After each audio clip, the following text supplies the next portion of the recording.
Hello, this is the My Artifact episode number 832. आजची तारीख आहे 16 जून 2017. आता वाजले करीब रात्रीचे 11 वाजले. यस, आज ॲक्च्युली बिट्टूचा वाढदिवस होता आणि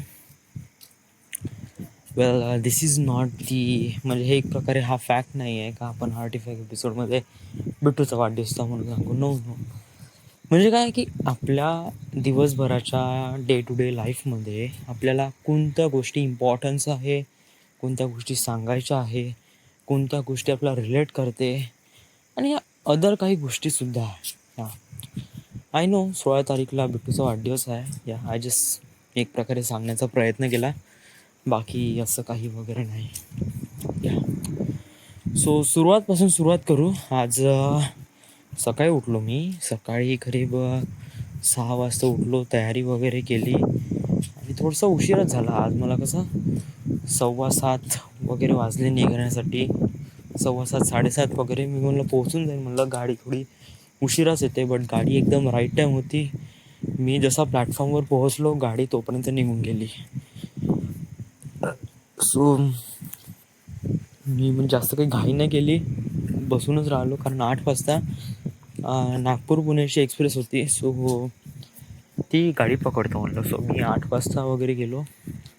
मग तेव्हा तो प्रज्योत वगैरे आला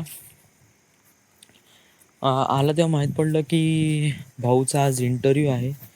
त्याला कॉल आला होता आणि आज त्याचा इंटरव्ह्यू आहे. सो मी एक प्रकारे आय डोंट नो, बट असं वाटत होतं की चला आपल्याला भेटलं पाहिजे म्हटलं, असं वाटत होतं. कारण कसं आहे की सगळेच जण जॉब गेन करून राहिले आपापल्या परिस्थितीने आणि आपल्याला पण गेन करायला पाहिजे. कसं आहे त्याचे एक प्रकारे खूप सारे कॉन्टॅक्ट्स वाढले आता तिथे त्या इन्स्टिट्यूटमध्ये. त्या इन्स्टिट्यूटचं नाव पण एवढं अजीब आहे ना, मला प्रॉपरली घेता पण नाही येत. थ्रीच, THREE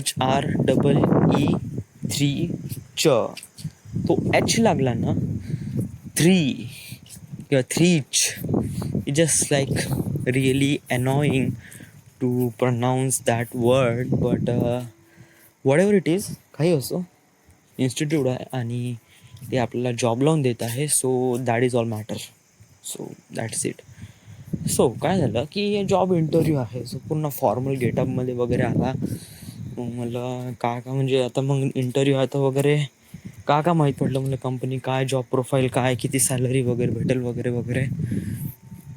तर म्हणे अजूनपर्यंत काही फिक्स नाही म्हणे, जोपर्यंत इंटरव्ह्यू होईन आफ्टर दॅट याच्याबद्दल हळूहळू गोष्टी माहीत पडेल. ठीक आहे. मग काही नाही. मग आम्ही गेलो नागपूरला. गेल्यानंतर मला असं वाटलं का आपण लॅपटॉप घ्यायला पाहिजे नव्हता यार. कारण कसं लॅपटॉप घेतला, स्वतःचं लॅपटॉप, स्वतः चांगली प्रॅक्टिस केली असती प्रॉपरली आणि खूप चांगली. आणि मी कसं ते डेस्कटॉपवर नाही का, ॲक्च्युली ते 3 डेस्कटॉप आहे. 3 डेस्कटॉपवर ऑलरेडी नाही का मुलं बसून राहतात त्यामुळे आपल्याला कसं वाट पाहावं लागते. आपण कसं एक काम सुरू केलं, कानात हेडफोन टाकले का बाश कंटिन्यू बसल्यात लिंक राहा. आता कसं आहे हेच काम मी नाही का घरी पण करू शकतो. वरती बसलो, लॅपटॉप उघडला, आता इन्स्टॉल तर आहेच, बस कानात हेडफोन टाकले, जिओ आहे, कंटिन्यू सकाळपासून संध्याकाळपर्यंत दुपारी मस्त चांगलं प्रॅक्टिस करू शकतो डिझाईनची, मस्त लागेन तेवढे. बट रोज जाणं काहून इम्पॉर्टन्स आहे जरी प्रॅक्टिस होत नसेल तरी. व्हाय? कारण भाऊ आपण चाललो करायसाठी, सर्वात इम्पॉर्टंट फॅक्टर कशासाठी आहे, जॉब गेन करणं. दॅट मीन्स का त्या जे रिक्रुटर्स आहे, अमोल हाडगे, जे त्यांच्याकडे ही इन्स्टिट्यूट आहे, ज्यांची ही थ्रीच नावाची इन्स्टिट्यूट आहे, त्यांना नेहमी दिसणं का भाऊ आम्ही पण जिवंत आहे, आम्हाला पण जॉब पाहिजे, आम्ही पण लाईनीत उभा आहो. असं आहे एक प्रकारे. तुम्ही समजा जर अपसेंट राहायचं तर मग काही होणार नाही. समजा जर तुम्ही अपसेंट राहायचं तर it just not being good for you. So it is it. तर बस मग काही नाही. भेटलं मग कम्प्युटर, केली प्रॅक्टिस. आज तीन तीन काढले, तीन डिझाईन काढले, चांगले प्रॉपरली काढले. आणि ॲक्च्युली मला कळून राहिले का याला कशा प्रकारे बनवायचं आहे, कसं बनवायचं आहे. खालून टॉप बॉटमपासून सुरुवात करून हळूहळू टॉपपर्यंत जायचं आहे. फ्रंट वगैरे डिझाईन करून खूप साऱ्या गोष्टी हळूहळू कळून राहिल्या आहे क्रिओमध्ये. That is it. ऑटोकॅडमध्ये मी प्रॅक्टिस नाही करून राहिलो आहे, दॅट्स बॅड. बट मला लवकरात लवकर सुरू करावं लागेल या. आणि कसं आहे की आता आपले पार्ट्स तर झाले खतम. सोमवारपासून आपण आता नवीन हे सुरू करू, नवीन सेक्शन. ठीक आहे. मग त्याच्यानंतर काय अचानक मला ताईचा फोन आला जेवण केल्यानंतर रात्री, म्हणजे ती दुपारी 3 वाजता. म्हणे आज बिट्टूचा वाढदिवस आहे, तर हे लोक सगळे डॅमवर चालले, सो येतं का? कुठं आहे म्हणे. ताई म्हणलं माझं काही जमणार नाही, तुम्ही चालले जा. कारण भाऊ मला तिथून नागपूर वर्धेला येण्यासाठी साला 5:30 तर एकदम समजूनच घे राव. तर म्हणलं माझी काही वाट नको बघून तुम्ही चालले तर ठीक आहे म्हणे. मग ते गेले, त्यांनी एन्जॉय केलं. नंतर काय मग मी 5:30 वाजता घरी आलो. जसं आलो तेव्हा हे पण सगळेजण काही नाही, गाडीनंच गेले, गाडीनंच आले. ॲक्च्युली कसं आहे, कोणता डॅम किंवा कुठे टूरवर जाण्यासाठी नका सांगू, सर्वात इम्पॉर्टंट फॅक्टर आहे का बाईकनं जाणं. या बाईकनं जाणं आणि कारने जाणं ह्याच्यामध्ये फरक काय राव. या आता कारमध्ये गेलं कम्फर्ट भेटते, ठीक आहे, एव्हरीथिंग इज गुड. सगळेजण सोबत राहते. बाईकमध्ये काय आहे की एक प्रकारे ओपन एन्व्हायरमेंट असते. म्हणजे नाही का, आपण निसर्गासोबत नाही का खूप चांगल्याने कॉन्टॅक्टमध्ये येतो. म्हणजे जशी स्पीड वाढवली ते एकदम ते हवा जी लागते एकदम, त्यामुळे आपले केस उडते. आणि तो जो फील असतो तो कारमध्ये नाही येत राव. या आणि कसं सगळेजण सोबत राहतात. कारमध्ये काय सगळेजण सोबत राहतात, दॅट इज गुड. तो एक चांगला फॅक्टर आहे. बट बाईकमध्ये पण इतकं वेळ सोबत नाही राहत, बट राहता येते सोबत. राहता आलं पाहिजे बस. सगळेजण सोबत ड्राईव्ह करत असताना तर बहुत जास्त मजा येते. आणि कारमध्ये कसं आहे, अजून एक गोष्ट, कारमध्ये डिस्टन्स बहुत जास्त लवकर कव्हरअप होऊन जाते, जे की बाईकमध्ये डिस्टन्स कव्हरअप होत नाही. कारण नाही का ड्रायव्हिंग करताना बहुत लागते राव, बहुत गांडीची आण होऊन जाते, पूर्ण आमलेट होऊन जाते गांडीचा. तरी काल आम्ही सिंबोरा डॅमला गेलो आणि एवढी मजा केली बहुत. येताना पूर्ण गळा बसेपर्यंत आम्ही गाणे म्हणत आलो भाऊ. इतकं भयानक गाणं म्हणत आलो, वन मॅन न मी बास भिडलो एकदम गाणे म्हणण्यासाठी बास. पण काल जे काय झालं, जे झालं भाऊ, आम्ही काल बहुत एन्जॉय केला. ॲक्च्युली नाही का, तुझा ग्रुपच तसा राव, कुठे जातो एन्जॉयच करतो राव, दॅट इज इट. आणि त्याच्यानंतर मग मला फोन आला विशालचा, म्हणे विकी भाऊ आज चालले म्हणे हैदराबादला. सो त्यांना आम्ही गुड बाय करायसाठी आलो आहे म्हणे. So that is really nice. कारण सगळेजण आपापल्या आपल्या दिशेने वळून राहिले आहे. एक चांगली गोष्ट आहे, वळायलाच पाहिजे. कारण हे एक प्रकारे डेस्टिनी आहे, आपल्याला कुठून कुठपर्यंत जायचं आहे, कुठून कशा प्रकारे जायचं आहे, आणि आपल्या लाईफमध्ये आपले टार्गेट्स कसे अचीव करायचे आहे, हे साऱ्या गोष्टी आपण डिसाईड करतो. आणि आपण फिजिकली स्टेप्स घेतो आणि त्याला मूव्ह फॉरवर्ड करतो. यालाच एक प्रकारे लाईफ म्हणते. प्रत्येकाने आपापली लाईफ वेगवेगळी असते आणि ते प्रत्येकजण चॉईस करतात की कशा प्रकारे जायचं आहे, कसं जायचं आहे वगैरे वगैरे. मी पण चॉईस केली आहे. मला पहिले जॉब करायचा आहे, देन पुण्याला जायचं आहे, देन पुण्यामध्ये फिल्म स्कूल जॉईन करायची आहे, अँड देन माझं फिल्म करिअर स्टार्ट करायचं आहे. इवन माझं काही ना काही हळूहळू करिअर सेट केलं आहे हळूहळू. कसं आहे, आपण सगळेजण माझ्या मागे लागत असलो की प्रत्येकानं तर टार्गेट सारखंच नसतं राव. इंजिनिअरिंगकडे जाणारे खूप जण असतात, बट इंजिनिअरिंग बहुत कमी जणं बनतात. व्हाय? कारण प्रत्येकानंच इंजिनियर बनायचं नसते, जरी इंजिनिअरिंग केली असते तरी. या प्रत्येकानं काही ना काहीतरी वेगळं बनायचं असते राव. मग ॲडमिशन का केली? ह्या सगळेजण म्हणतात तुला इंजिनियर बनायचं नाही, तर मग तू इंजिनियर केलं कशाला? भाऊ, आम्ही एवढे मोठे शिकलेले असतो, तर आम्हाला फक्त एवढं माहीत होतं का आम्हाला फक्त ग्रॅज्युएशन करायचं होतं, वॉट एव्हर इट मॅटर्स, कोणत्या स्ट्रीममधून करायचं होतं, बस, बाकी काही नाही. एवढं माहीत होतं का इंजिनिअरिंगमध्ये ॲडमिशन घेतल्यावर, ग्रॅज्युएशन केल्यानंतर आपण कुठेही जाऊ शकतो, कुठेही चला, दॅट्स इट. सो त्याच्यानंतर मग काय, विकी भाऊ गेले आणि असं काही वाटलं तर नाही, कारण ॲक्च्युली मी प्रेझेंट तर नव्हतो. विकी भाऊला फोन करून सांगितलं.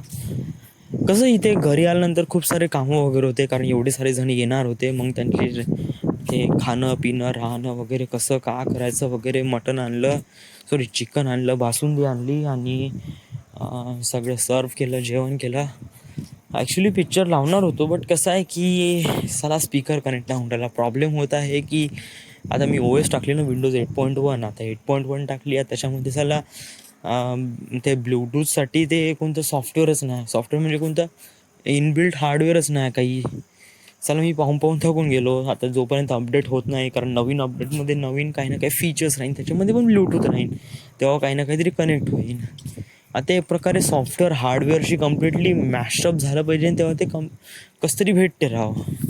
आणि ते डिफॉल्टच असणं चांगलं आहे, एक्सटर्नल कधी प्रॉपरली राहत नाही राहावं. सो मी केले download external, but it doesn't work. So या मग काही नाही, आता मोबाईल अपडेटिंगला लावला आहे, सॉरी कम्प्युटर लॅपटॉप अपडेटिंगला लावला आहे. आणि आता बस इथे फिरून राहिलो आहे, मस्त हवा सुरू आहे, थंडी थंडी. आणि या that is good, that is it. आज अजून काही सांगायचं आहे का आज कशाबद्दल वगैरे? तुझ्या मनात एक गोष्ट खटकून राहिली मगांपासून, सांगून द्यायला.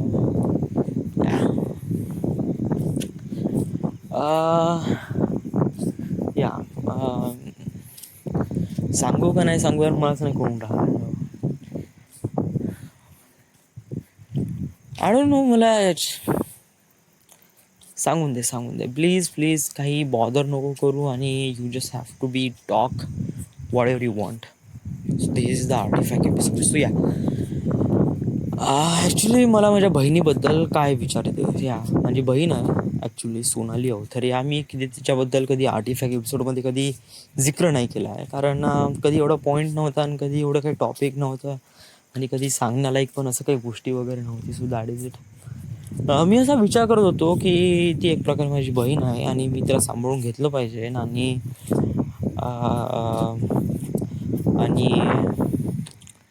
आणि बस एवढं वाटते का तिच्या मनामध्ये बस आपला एक मोठा भाऊ आहे म्हणून थोडीशी रिस्पेक्ट असली पाहिजे बस. बट कधी कधी ती रिस्पेक्ट दिसत नाही, त्यामुळे थोडंसं एक प्रकारे डिसअपॉइंटमेंट होऊन जाते, आणि आपण कसं एक प्रकारे हे होऊन जातो. कारण जे रिस्पेक्ट राहते भावाची, ते म्हणजे कसं आहे की भावाची जी रिस्पेक्ट असते ती क्लिअरली बोल, असं काही घेऊ नको. या म्हणजे ज्याप्रमाणे सोनू बिट्टूला ज्याप्रमाणे रिस्पेक्ट देते, एक प्रकारे मोठा भाऊ आहे म्हणून त्याच्यासोबत चांगल्यानं बोलते, फ्रीली राहते वगैरे. चला माझ्यासोबत असं कोणीच नाही राहत राव. या म्हणजे आता हे लहान सोनू जरी सोडली तरी सोनूताई, प्रीतीताई वगैरे असं कोणीच नाही. आणि ॲक्च्युली नाही का, माझ्यामध्ये पण असं हे नाही राव का, मी पण असे काही क्वालिटीज नाही आहे का मी एक प्रकारे इंटरॅक्ट होऊन जाईन कोणत्या पर्सनसोबत. नो, हा फॅक्टर नाही का माझ्यामध्ये खूप खूप बेकार आहे यार. चला मी आता प्रोजेक्टसोबत पहा, मी एवढे दिवस आम्ही सोबत राहतो तरी नाही का मी त्याच्यासोबत इंटरॅक्ट नाही होऊन राहिला आहे. आय डोंट नो, मी ॲक्च्युली मी बोलतो सुद्धा, बट काय माहिती साला का प्रॉब्लेम होऊन राहिला आहे. म्हणजे मी ट्राय करतो, ते पण ट्राय करतात, बट कुठे ना कुठेतरी स्टॉप होऊन जातात, आणि ते शब्द नाही का एक प्रकारे कुठेतरी त्यांना गती नाही भेटत, एक प्रकारे कुठेतरी थांबून जातात, and then everything is quiet. Yeah ज्याप्रमाणे मी पिंटी, विशाल वगैरे आमच्या ग्रुपमध्ये ज्याप्रमाणे मी एक प्रकारे हे असतो, फ्लूडमध्ये असतो, प्रॉपरली सांगतो, ते पण मला सांगतात, कारण आय डोंट नो, विश्वास असते राव. आणि अनदर पर्सनसोबत पण असं काही हे नाही, अविश्वास दाखवण्यालायक असं काही प्रकार वगैरे काही घडला नाही. सो आय डोंट नो यार, मी काय माहीत नाही, बट अदर पर्सन काय, मी माझ्या फॅमिली पर्सनसोबत सुद्धा मी एवढ्या रिअली अटॅचमेंट वगैरे राहत नाही राव. So that's the really bad point for me. I don't know, bad point आहे या गुड पॉईंट आहे. अजून एक गोष्ट आहे, मला थोडीशी सेल्फ रिस्पेक्ट, मला एक प्रकारे कसं आहे की एक प्रकारे मी पण थोडासा ॲटिट्यूड दाखवतो. आय डोंट नो, म्हणजे आता पहा, ज्या दिवशी मॅच होती त्या दिवशी शर्यू वगैरे आला. आता शर्यू आला, सगळेजण हात मिळून राहिले, बट मी हात नाही मिळवला. जेव्हा तो समोर येईन तेव्हा मी हात देईन आला. या म्हणजे कसं आहे, मी पण एक प्रकारे सेल्फ रिस्पेक्टने वागवतो भाऊ. तू ठीक आहे आपल्या ठिकाणी, मी ठीक आहे माझ्या ठिकाणी. तू जवळ आला, मी हँडशेक करीन, बोलीन, चांगल्यानं बोलीन. That's it, that's well good. Everything is fine. या म्हणजे हा ॲटिट्यूड दाखवत आहे, त्यामुळे मी एक प्रकारे असं लोकांपासून थोडं दूर होऊन राहिलो असं वाटत आहे का यार? मी हा विचारच करणं सोडून दिला आहे की लोक माझ्याबद्दल का विचार करण. इवन आई वडील, पॅरेंट्स, भाऊ बहीण वगैरे का विचार करण, मित्र का विचार करण. आय डोंट नो यार. साला गेल्या 1 वर्षामध्ये मी हा विचार करणं सोडून दिला. या 1 वर्षामध्ये मी साला एकटाच राहत होतो. मला एकटेपणाची आदत झाली होती राव. आणि कसं आहे, मला आताही एकटेपणाचीच आदत आहे. मी कसं एकटाच राहतो राव. That's it. सो कसं आहे की तर मी आय डोंट नो, म्हणजे मी आर्टिफॅक्ट एपिसोडमध्ये ज्याप्रमाणे खुलतो ना, आणि त्याच्यानंतर आर्टिफॅक्ट एपिसोड नंतर अजून कोणी पर्सन असतं त्याचे मित्र आहे, बट त्याच्यामध्ये मी खूप कमी कमी टॉपिक डिस्कस करतो, जास्त एकदम डीपली जात नाही. सो या म्हणजे असा कोणता ह्युमन नाही जो माझ्यासोबत इतका अटॅचमेंट वगैरे आहे वगैरे. No no, that is definitely not. Yeah आणि काय आहे की हे बघ, तू स्वतःला स्पेशल समजते म्हणजे तुझ्यापाशी काही ना काहीतरी स्पेशल आहे, तर दुसऱ्यांना काही ना काहीतरी फील पण होऊन राहिलं ना का तू स्पेशल आहे म्हणून. That's it. बाकी काही नाही. बाकी बाकी जे होत आहे ते होऊ दे. स्वतःवर विश्वास आहे, आपण आपले टार्गेट्स अचीव करू शकतो. That's good. बाकी आपल्याबद्दल काही मागे पुढे पाहायचं नाही, काही नाही. बस समोर फॉरवर्डमध्ये जात राहायचं. Keep moving forward. That's it buddy. बाकी कोणाबद्दल विचार करून स्वतःचं डोकं खराब करून करायचं. या आता ठीक आहे, आपल्या बहिणीला आपल्याला वाटते का तिला काही ना काहीतरी रिस्पेक्ट असली पाहिजे का, मी एक मोठा भाऊ आहे, थोडंसं मला थोडं चांगल्याने बोललं पाहिजे असं मला वाटते राव. बट जे नाही देऊन राहिली, तिच्या डोळ्यामध्ये माझ्याबद्दल असं काही रिस्पेक्ट दिसून नाही राहिला आहे. सो सो व्हॉट एव्हर, जाऊ दे. जे जे होत आहे त्याला होऊ दे, आणि जे नाही होत आहे म्हणजे कसं आहे, रिस्पेक्ट काय ते कमवावी लागते. या हा एक पॉईंट खूप चांगल्याने डिस्कस केला राव. बहुतच परफेक्ट पॉईंट आहे. या अजूनपर्यंत मी इथे रिस्पेक्ट अर्न नाही केली आहे, कमवली नाही आहे. ह्या राईट ना मी जॉब सोडून आलो आहे, जॉबलेस आहे, पैसा कमवून न राहिलो आहे. हां, आणि त्यामुळे मी एक प्रकारे सेल्फ रिस्पेक्टेबल नाही आहे. या जरी मी वडिलांच्या याच्यामध्ये म्हणजे वडिलांच्या नजरेमध्ये त्यांच्यासोबत कॉन्टॅक्ट राहून थोडंसं चांगलं बनण्याचा प्रयत्न करून राहिलो आहे, बट अजूनपर्यंत मी त्या स्टेटवर नाही ज्या स्टेटवर बिट्टू आहे. कारण बिट्टू बघ काय, तो भाऊ कमवून राहिला, त्याच्यापाशी खूप हॅड इनफ पैसा आहे, प्लस त्याचे आईवडील नाही, त्यामुळे he is a male lead character. So everything is what ever he decide both. म्हणजे एक प्रकारे काय, त्यांची फॅमिली म्हणजे 3 जणांमध्ये बिट्टू एक प्रकारे लीड करतो. सो एक प्रकारे तो एक बंदा आहे. आता कसं की आता समजा जर माझ्या फॅमिलीमध्ये समजा जर मी एक प्रकारे फॅमिलीकडून पाहण्याचा दृष्टिकोन वगैरे घेतो, तर माझ्या फॅमिलीमध्ये सर्वात इम्पॉर्टंट कोण आहे, माझे father, then mother, after that मी. आता त्याच्या आई वडिलांनंतर मग उरतेच का राव ज्याच्याबद्दल काही असते, काहीच नाही. So that is me. नंतर मग आणि त्यातही माझ्यापाशी जॉब नाही, आणि मी युजली घरी राहत नाही, आणि युजली आईवडिलांसोबत किंवा फॅमिलीसोबत इन्व्हॉल्व होत नाही. सो आय जस्ट बीन रिली लेस. मग त्याच्यानंतर बहिणाला फोन येते, मग आपण काही नाही उभं राहतो यार. या आणि just keep smile and everything is good, waving your hand and